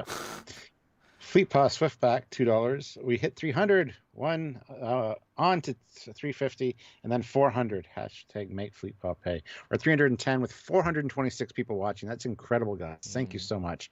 And guys, make sure you subscribe to the channel, hit that like button, and do not forget to make sure you click the notification bell icon so you get notified when we upload. We do a lot of great videos, comparing things like this. Sammy does a great job with these graphics. And we always have new content coming out, so you want to be notified. So if you're not subscribed, make sure you're subscribed. But please hit that like button. We can hit 350, possibly 400 likes right now. So just hit that like button if you can. And the fact is we're 417 people, which is incredible. We are so thrilled. And we're glad a lot of you are enjoying the Sea of Discovery. It's definitely their best.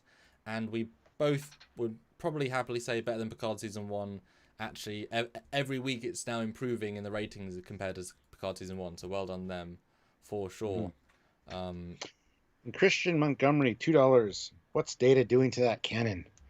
He is packing the gunpowder.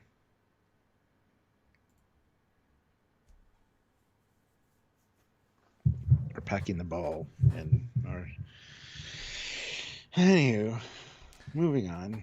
But then, what did you think about him explicitly saying what's wrong with Georgio? That because she's the only person, except this guy, to come from both a alternate universe and an alternate time, and then be, of a known person, I'm sure other people have in there, whatever. And this guy was from Kelvin, and I guess, although they didn't imply, so if he traveled in time as well, if he was traveling from the Nemesis point in the Kelvin timeline, they don't say where he travels to. No, they don't. I mean, he made it explicit that 500 years ago was the last crossover. So this could be information from that time period. This could be the last one that was registered as crossing over, perhaps. Or it could be that he was misleading her back then, and this is from 30 years ago, or this is somebody we can go meet right now because he's in a mental institution because he's gone completely insane or something, which would be interesting. And then we don't have anybody that can perform a mind meld, unfortunately, unless Burnham has that power too, because I can see her learning that on Vulcan. Anyway, mind meld with the guy and see what his time looks like. That'd be awesome, but it's not going to happen. So yeah, I think this is probably a 500-year-old thing. Yeah, I could see that. Although I'm kind of hoping, I'm not sure. I was kind of hoping that he came from the Kelvin of the way the wording is. Maybe it's meant to imply that he came from the Kelvin point in the Kelvin timeline and then moved into TNG Season 1, and then they only learned about him at a certain point, but he's a service record from when they first saw him because he entered Starfleet, and it was like, oh my god, and so that's why there's that's the point they have records of him from TNG Season 1, hence in the uniform, but he's actually from the alternate universe. Because that'd be cool if he came with the Nemesis uniform essentially when he crossed over, but he went back in time to the TOS era, Season 1. Also cool. And that uniform is from this universe where he joined Starfleet and started soloing or is having hallucinations like Georgio is and went kind of nuts. Then why would the Mirror Universe choose to make the First Contact uniforms?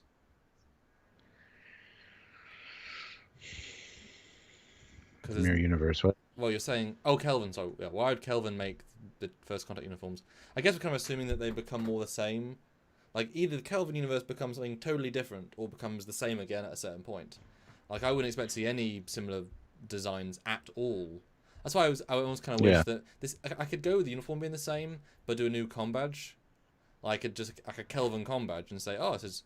So the fact that it is both, they made a mistake and then they fixed a mistake to a potentially different mistake is super interesting. Because why the hell would Kelvin design all this stuff and 50 years later? Because it's parallel development. Because remember that's how they'd explain it. Because the season one, but the thing is, it's not, because they also jumped technology 150 years, and even in the latest Starfleet.com, they said, they can fight. Because remember, the season one uniform is actually the Stargazer uniform, which is a lot of years ago. So this uniform was already 20 years old. So it's an old uniform. It's actually one of the older uniforms. It wasn't a new uniform. Yeah, it's true. Let me. But even the whole parallel development of the Mirror Universe with I mean, ship designs and stuff Yeah. doesn't make any goddamn sense. Or Yeah. your counterpart living, because your ancestors would have been killed for doing something stupid, and the designer of Yeah. the ship would have Yep.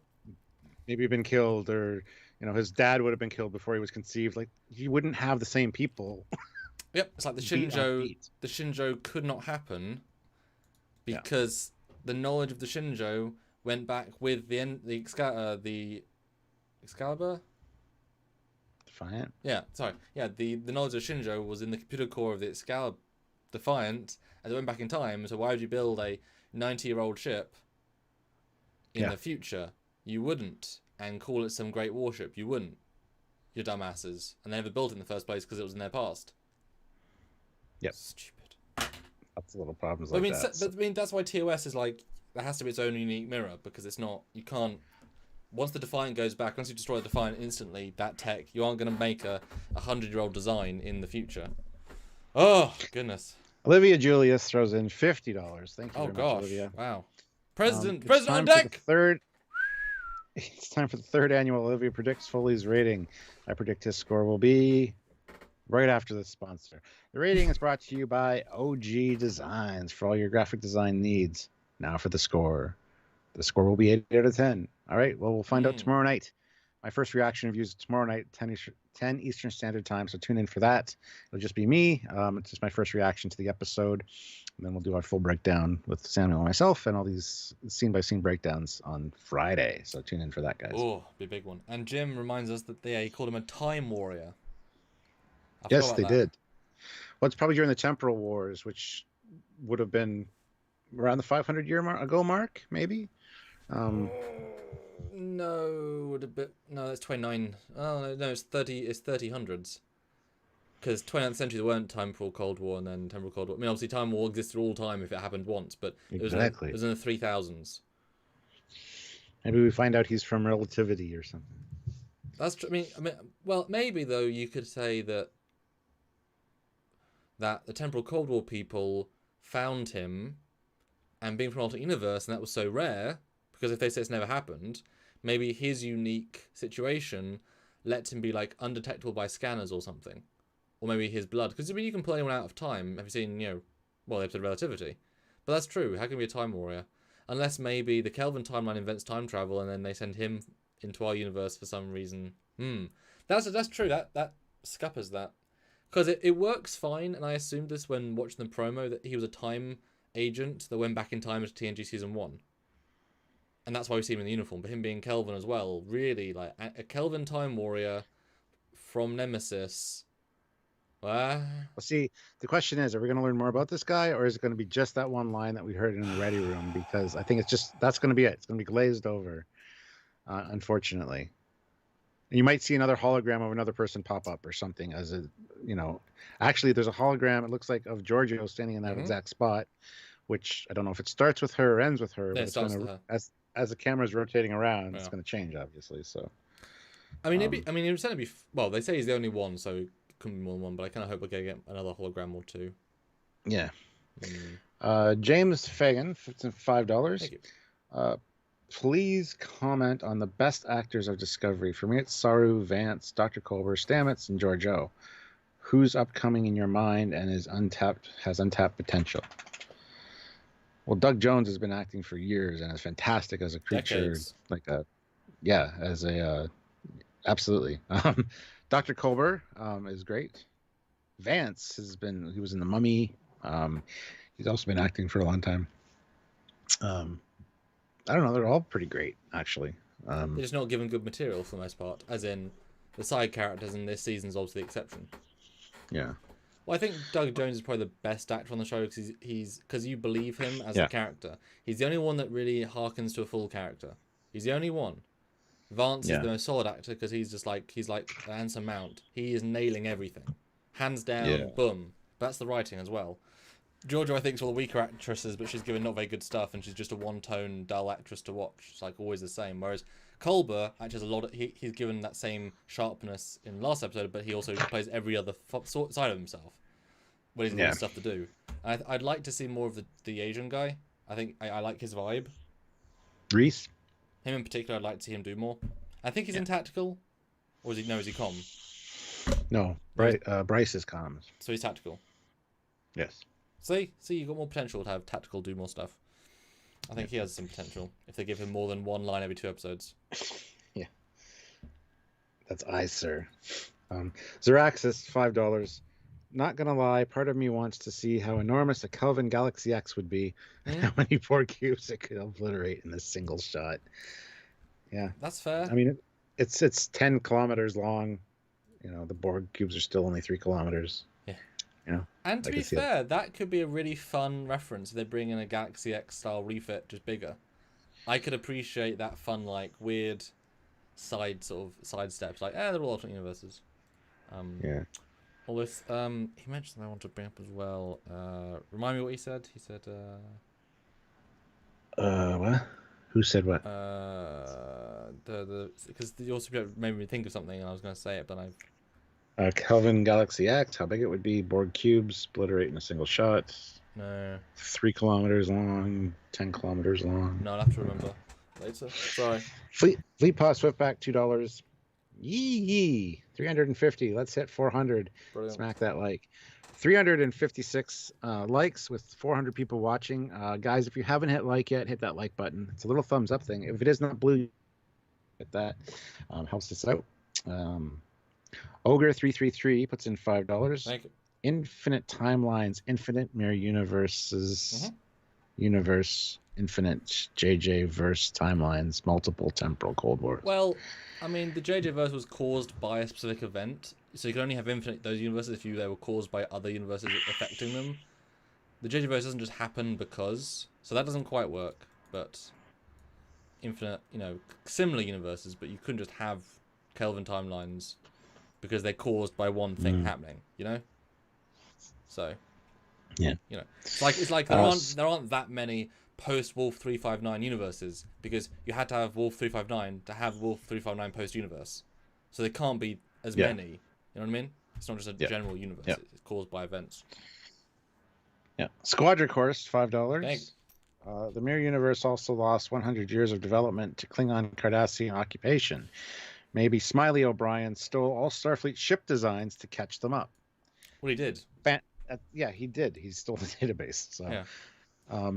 No, that's the Mirror Universe though, not the Kelvin. Which would be great because they could be like symbolically, we're gonna pull the uniform that everyone loves the most, right? And everyone's like, you go with that uniform, Smiley. Yeah. I'm just gonna leave this universe and let you wear the good uniforms.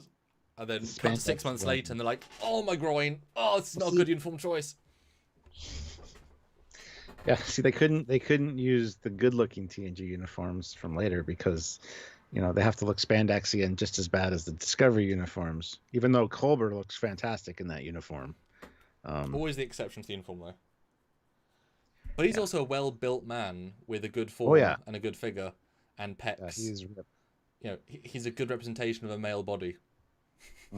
But so is this alien, and to be fair, Brent Spiner in the season 1 as well.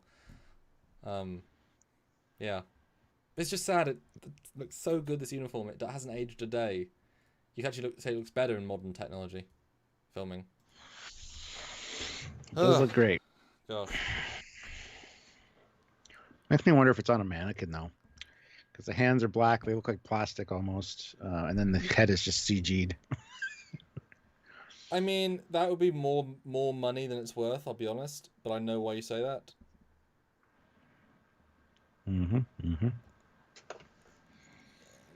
Yeah. No. I mean, should we actually do predictions? Part of predictions then. Obviously, this is the bit. Although actually, this was less of a discussion than we thought. I guess the rest of it was quite big. So, are we gonna get the ending of any storylines next week? Are we going to see what happened with the burn? Are we going to find out why? Is that even going to be a big focus? What do you think? Throw some stuff down. Well, the big thing is they're going to want to find out what's in the nebula. They're going to tell Vance about the distress signal, and he's going to say, you can't do that right now. Osira has attacked this planet, whatever. Need you to take care of that. And it's like all of a sudden Georgio has her little conniption fit with Burnham, and we gotta take care of Philippa. She's dying. And then they call in this guy who says, okay, this is what's going on. This is what we know. This guy crossed over. He had the same kind of symptoms she does. So there's a way to fix it. We got to take her to this planet. There could be a solution there. Yeah, but the Osira and the Emerald Chain thing, I think, will be lines of dialogue, but not necessarily focused on here. And we're not going to get a chance to go to the Nebula because we've got to take care of Georgio in this episode. So that's going to be put on the back burner. Or Vance is going to say, I'm going to send another ship to investigate that distress call for some reason, even though I don't think he would do that. Unless he knows it's Discovery that's in the Nebula. Who knows? So yeah, that's what I think is going to happen. It's going to focus more on just, this is a Georgio episode 100%. Part two, we'll have to see after we see this one. But yeah, it's going to be getting into this planet and solving her problem. That's going to sideline everything else. That's my opinion. And I will happily say that based on the way they frame only those two on the planet, I think it's actually going to be, hey, you disobeyed orders, Saru, what are you talking about? What? I had to do this for this, and we had to get the information, we had to whatever. And in fact, we got like scans of a ship maybe. Oh no, you know what's going to happen? Actually, it's going to be a case of, Saru, what did you do? One more disobeying. This wasn't Burnham, it was you this time. And he says, yes, but we found the information we need to know. The Emerald Chain's running out of dilithium. And he's like, oh, what? And everything kind of stops. And then all of a sudden, the guy beams in, the guy in the suit, and says like, by the way, chaps, just wanted to let you know about something really important. Like, what? Then it cuts to them, in the sick bay, whatever. But I feel like something about Georgio's got to link to the main plot. Otherwise, it's just because it's either just because they want to get to the past, or just because she's a Hollywood actress. Otherwise, like, I don't care about the character. So normally stuff like this. It's going to tie into the ship sending the distress call in the middle of the Nebula, which is going to be Discovery for some reason. But I think we're going to get Saru being sent for the Discovery to do the one thing, and Burnham and Georgio do the other thing, just because they're so split up in their context. And we've only seen like 2 clips of Saru the entire next time on, and it's him with Vance and the other guys. I think we're actually going to have him do A and the B, with actually less time spent on the B, with being Georgio. Or they ascertain that the distress signal from inside the Nebula is actually from the Kelvin universe Discovery. That's somehow going to be a thing. It's a Kelvin universe ship. I mean, it doesn't need to be Discovery. Because why would the Discovery be built? Because it's their show. They want to show how awesome Discovery is. It's built multiple universes. I don't know. I can see that also being a thing. But then the point of this guy is just to mention that this has happened. Is a case study. Is not the point of the story. Maybe it's the ship he crossed over and that's in the middle of the Nebula.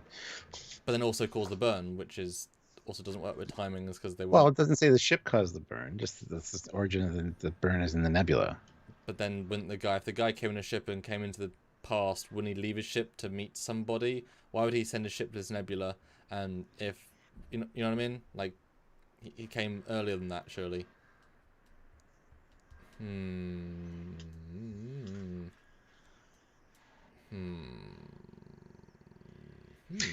What do you guys think? Wolfsbane Network, $5. Kelvin timeline being a permanent fixture might have something to do with the use of the magical and never heard of again red matter. Permanent fixture? What do you mean? Don't know. Once you make a universe, it's made, so it's always a permanent fixture. Like even Cornelius Endgame, Iron. You could even go into Endgame if you wanted to. Yeah. Cornelius Iron, $2. They're going to link transwarp beaming and spore tech. I doubt that. Christian Montgomery, $2. Planet from TOS episode All Our Yesterdays.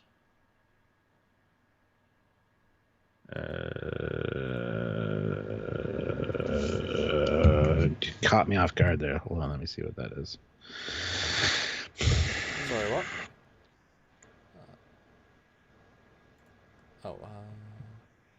All Our Yesterdays episode. Let's see, which one is that one?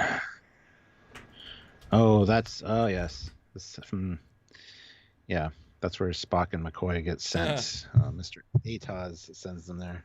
It could be. Maybe that's it. And I wouldn't be ashamed. I wouldn't be surprised if on this ship was Robert Picardo. If they're going full reference this week. That'd be so awesome. That'd be so awesome. If you mention Kelvin and you show TNG, because that's not the same thing, obviously, and you have Georgio Mirror Universe flashbacks, and you have the Miro Picardo, but none of it is forced. You know? How absurd is that? But somehow, none of it is forced. It's kind of like the pack codes at the end of Lower Decks. It's actually not forced somehow. Somehow they managed it, you know? Yeah. Well, we got a PayPal, so let's check that. Super pal. Anyway, Anyway. Denver sends $1 and says, can't send super chats from my country, sadly. Oh. Anyways, the old Discovery in the trailer is the Kelvin Discovery. It was never destroyed, and the Sportech was used to make the interplanet beaming tech in the movies. Good God. I mean, sure. They used the mycelial network to be able to beam from planet to planet. I love how you're thinking about that. Like, how can I make that make sense? Well, I mean, Discovery takes place, like, the Kelvin films take place before Discovery. So the events leading to Discovery don't exist in the Kelvin timeline. So the Discovery can't exist in the Kelvin timeline. And if it did, it'd be radically different because it's post all of the changes. So Discovery would be even bigger, even stupider. And then Tells would actually be, you know, tubes. Because they want tubes. Yeah. I wouldn't be against seeing a Kelvin Discovery. It would just be the size of Borg cube, probably. I'm not even joking, you know? Like, it'd be huge. No. I mean, you know. Because the end, I think it's like 2.6 times, everything's 2.6 times scale-ish for JJ, so it's like... Yeah. Well, thank you, Denver, for the PayPal. Much appreciated. James Fagan, though, $10. Ooh. Gents, hello. Between the two of you, come up with with awesome names for 6 new starships. Example, USS Galaxy, not named in Star Trek canon. Countdown of 36 starts after this message is read. USS Eagle, USS Tiburon. I mean, USS Predator. Tiberius. Yep. USS Predator. USS Xenomorph. USS Weyland Yutani. USS Ripley. USS Brunt. USS Bishop. USS Forklift thing. USS Alien Queen. USS Facehugger. Chestburster. No, seriously. I don't know. USS Dimitri. USS Haven. USS.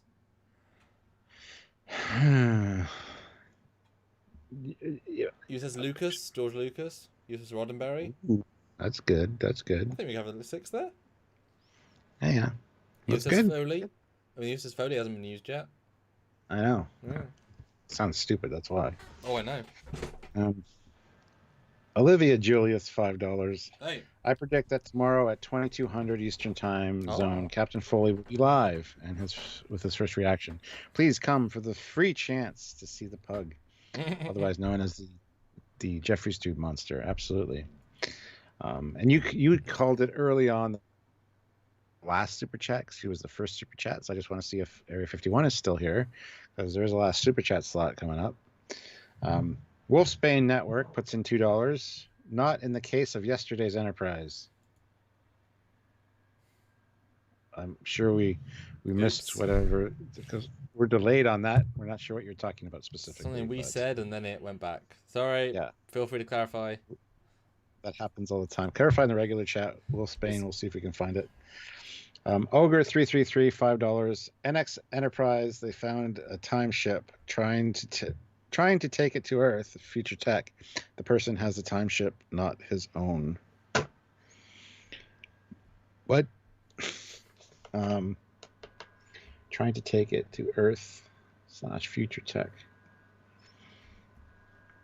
I mean, there was the time ship that had like the TARDIS thing inside, which was a lot bigger on the inside. And sphere builders and stuff. So I don't know if that's what you're talking about, but and let's see. Wolfsbane, if you're still here, let us know in the chat what you're referring to specifically. USS Jack O'Neill, says Christian Mercury. or just go with his wish. The USS Enterprise. It's a good one. It's a good one. It's a good name. Might be legendary in some universes. USS Wayun 5 is my favorite. But they're each Mirandas because they go through as quickly as they do Wayuns. Yep. Yeah, no, I think this episode's gonna be surprising. I think they've absolutely hidden the real meaning of the episode. I wouldn't, and to be honest, actually, let's go one step. Let's take one thing back a step. They mentioned it earlier. Let's have Mr. Author Director Man say to the crew, there's one way of getting her back and saving her. It's to get her back. There's only one way to do it. It doesn't break the temporal prime accords. And it's to use a piece of technology that was found in the 2265 time. We call it Guardian Forever. But it has to choose to send you back back in time or not. And then she's like, Yeah. so either you will die, and we can never go after you. So if you do die, we will never know because you'll go back onto alternate timeline. Otherwise, they just detect if she was alive or not. The way you can tell us if she survived is to put the discovery that we send you back to in a nebula and kill everybody on board. But we'll check the nebula in a few minutes here and see if it's there. We'll know if you're okay. But do you know what I mean? Like, I even don't mind the idea that this planet was desert in TOS and now it's No, that's fine if it shifted, if orbit shifted or something happened. 930 years is a long time. Yeah, and they just walk up to it and it's just like, oh my god, it's actually the Guardian of Forever, because another one that they found, or another one they found, the Guardian of Never, the Guardian of the Alternate. Yes, it's an alternate dimension gate. It's an alternate dimension gate, and that would be oddly satisfying. And then you can have a slide from design as well. You say, yeah, we found a gate years ago, but it was forcible. Yeah, actually, yeah. Oh, well. Okay, yeah, so there's two things. Okay, so one, you've got Guardian Forever, they can say, was destroyed when the time tech was outlawed, which is sad, but makes sense. But they found a second Guardian made by the same species, which allows you to travel alternate universes. And they say, our man-made alternate universe dimension shifting technology stopped working 500 years ago, but this Guardian could still work. We don't know because it's never been worth testing. Like, so we can't get to the planet because it's too far out. That too. We can get there with a spore drive. That too. Yeah, exactly. Yeah, and it'll take you back to your own universe, and yeah. Well, something has to facilitate the line though that Saru says, "The needs of the many outweigh the needs of the one." So something. That's obviously referring to Georgio. Yeah. So we can't risk our lives to save her, essentially. Anyway, I don't know. Well, I'm sure it's just the idea of two missions. We can't we can't use Discovery here to help Georgio, one person, and stay in orbit. We've got to. And because they'll probably end up saying, like you said, the planet is like in the Delta Quadrant, and so they can't get there to solve the problem anyway. But they can spore drive. But if they spore there, they know it's a one-way ticket if the Discovery is destroyed their mission against the Emerald Chain, or against the Burn, because they don't know what's in the nebula. So they're saying, Burnham, you might get left here. We're the only ship that can come rescue you. We may not survive this nebula, so you have a choice. Do it now. Like that. Very likely may die, and you'll never know if we're going to come back. We can never tell you either.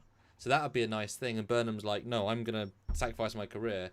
And then what she does is she says, I resign from Starfleet then. So now you have no full power over me. Which is what we've been thinking she might do anyway. And then Book is on the ship. They take Book ship to at least at something. And then Book ship is like, he's in the ship doing something sciencey while they're off in the snow. Because it'd be weird, be weird for Burnham and not Book to go. I felt that would be a weird. Not that I think Book and Georgio have ever even had a scene together, but I feel like he would not go without her, and she would not go without him. Yeah. Polymatronic, great name. 10 euros. Thank you. I'm afraid there won't be a connection between the Nebula plot and Georgio. The time traveler preview felt like here, people, be happy we give you a crossover canon talk. Now we're on with our actual story. Yeah. It could literally just be that, a throwaway line like, this is a thing that happened. Haha. Moving on. I hope it's not. I hope they go into it a little bit because that'd be awesome. Zeraxis, $2. Plot twist: USS Cerritos in the nebula. We talked about that actually in our That'd be live fun. talking about the nebula. Yeah. And somebody came up with a great name for a ship name, the USS Boimler. But it'd be the Boimler F. That Boimler gets effed, you know, and that'd be the tagline. Boimler gets effed. And the USS, the Boimler E would be the Boimler effect. Everyone would call it just the effect. Tenchi 2K7, $5. Second Guardian may be called Guardian of Everywhere. Bit more cheesy, but also good. I would accept that. Guardian of all. And actually, they could say maybe they say, yeah, he was dying, so we sent him through the Guardian. We don't know if he survived or not, but you know he didn't blow up, so we can't say. But it would be great to get a flashback with this character. I don't know how that makes sense. Yeah, I don't think we will, as much as we'd like to see it. Yeah, I don't know how that would connect. Although maybe we'll. I don't know. Somebody needs to write a book about him and his adventures. Although, actually, you know what they could do here? Based on the formatting of the scene, they might actually be able to... Because the way this scene's formatted, you've got a CGI Georgio, which starts as a CGI, like, you know, lungs, brain, whatever, and then it goes to be live-action footage of Georgio they've just digitally changed. Then you've got this guy who's a hologram, but, you know, he's an actor standing on a clean plate, so he's also not there. They might actually do a CGI version of one of the legacy characters and say this guy also moved. Like, there's several case studies. Georgio's our current one. This guy's our universe and whatever. But, you know, another character, maybe like Picard or someone who obviously went through alternate universes. Or maybe like you've got... Actually, yeah, you could say... yeah, be Kirk. Because Kirk... Or maybe they mentioned Spock. Yeah, well, you can mention Spock. Well, yeah, but yeah, actually, Spock would be easy. Which they might do, to be fair. But you could almost say Kirk actually did, because Kirk was in the interphasic rift, which would have taken him to the mirror universe and the past. So he could easily say he was affected by those particles, and like he wasn't changed, but he was the first case study. Now looking at his old records, and all I'm trying to say is they could probably put the way it's formatted a digitally de-aged actor on the set, because all this is a standing still, walk around them sort of scene. And what you do is you have a lookalike character, same body type, put him in the uniform, digital face. It's not moving because it's not a moving character, and they'd have a third person and it'd be a legacy character and be like, oh hell, holy shit, it's a young Kirk, wow. But the way it's done, it's a cheap way of doing it. I can see that being that happening. Yeah. Like that, the way it's formatted, it's very yeah. Yeah. Yeah.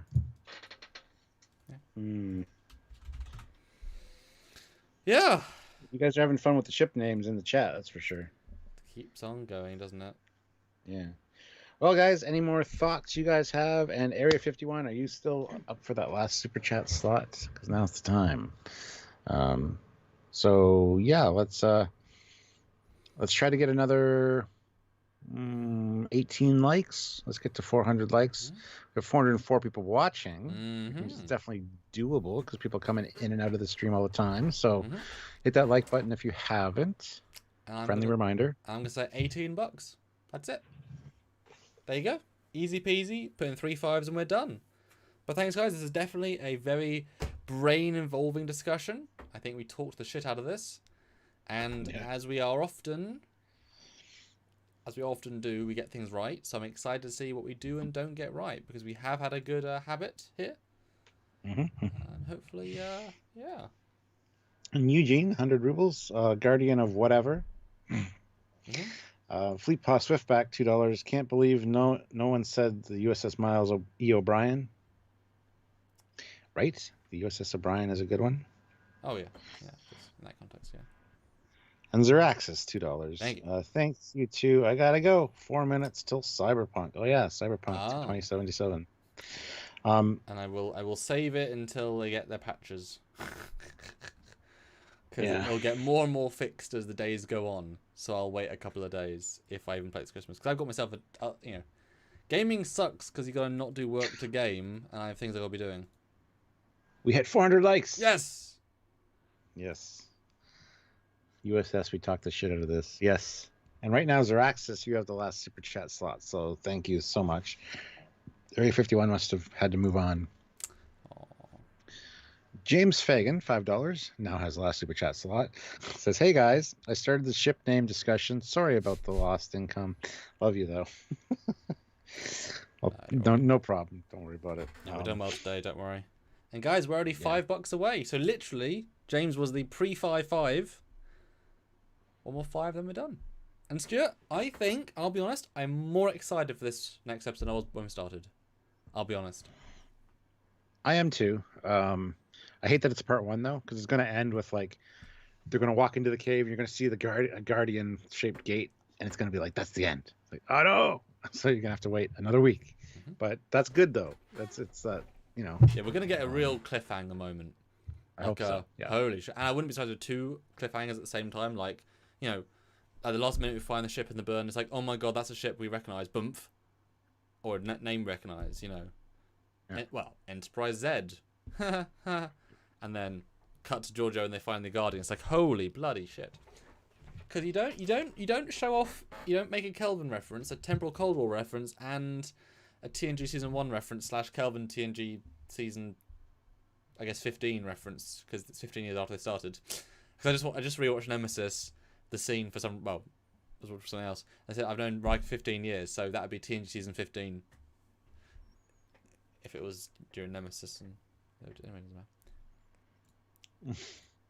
Captain Chili Bina, $2. USS Abernois. Yeah, they need to have that for sure. Oh. Yeah. And Fleet Paw Swiftback, $3.